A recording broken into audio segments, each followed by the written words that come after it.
Primary টেটের প্রশ্ন যে খুব বেসিক থেকে বেসিক নলেজ ক্লিয়ার না থাকলে এবার 2026 সালে টেটের পরীক্ষায় পাশ করা মুশকিল। সেই জন্য 2,500-এর উপরে সিট ছিল আর পাশ করেছে মাত্র 210 জন স্পেশাল এডুকেটরে। দেখুন কনসেপচুয়াল প্রশ্ন কেমন তার একটা নমুনা।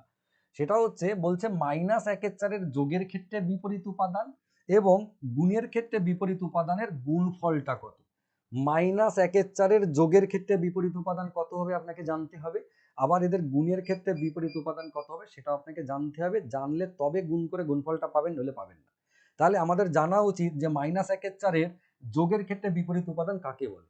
যোগের ক্ষেত্রে বিপরীত উপাদান হচ্ছে এই দুজনার যোগ করে শূন্য হবে।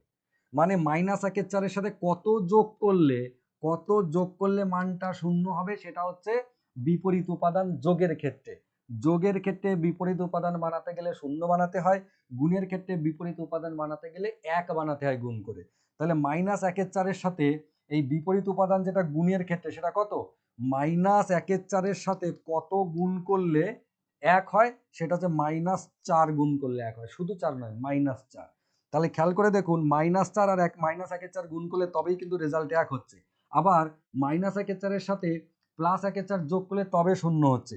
তাহলে এই যে দুজনকে আমরা পেলাম, একটা হচ্ছে +1/4 আর একটা হচ্ছে -4। +1/4 ইন্টু -4 আলটিমেটলি -1 হচ্ছে উত্তর। কোনটা? উত্তর হচ্ছে -1। এই ভদ্রলোক +1 করেছেন, ভুল করেছেন, উত্তর -1।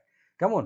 তাহলে আপনাকে এটা বুঝে গেলেই আপনি কিন্তু করতে পারবেন যে যোগের ক্ষেত্রে বিপরীত উপাদান করতে গেলে কি ভ্যালু দাঁড়ায় আর গুণের ক্ষেত্রে বিপরীত উপাদান করতে গেলে কি ভ্যালু দাঁড়ায়। এই দুটোকে গুণ করলে কাজ মিটে।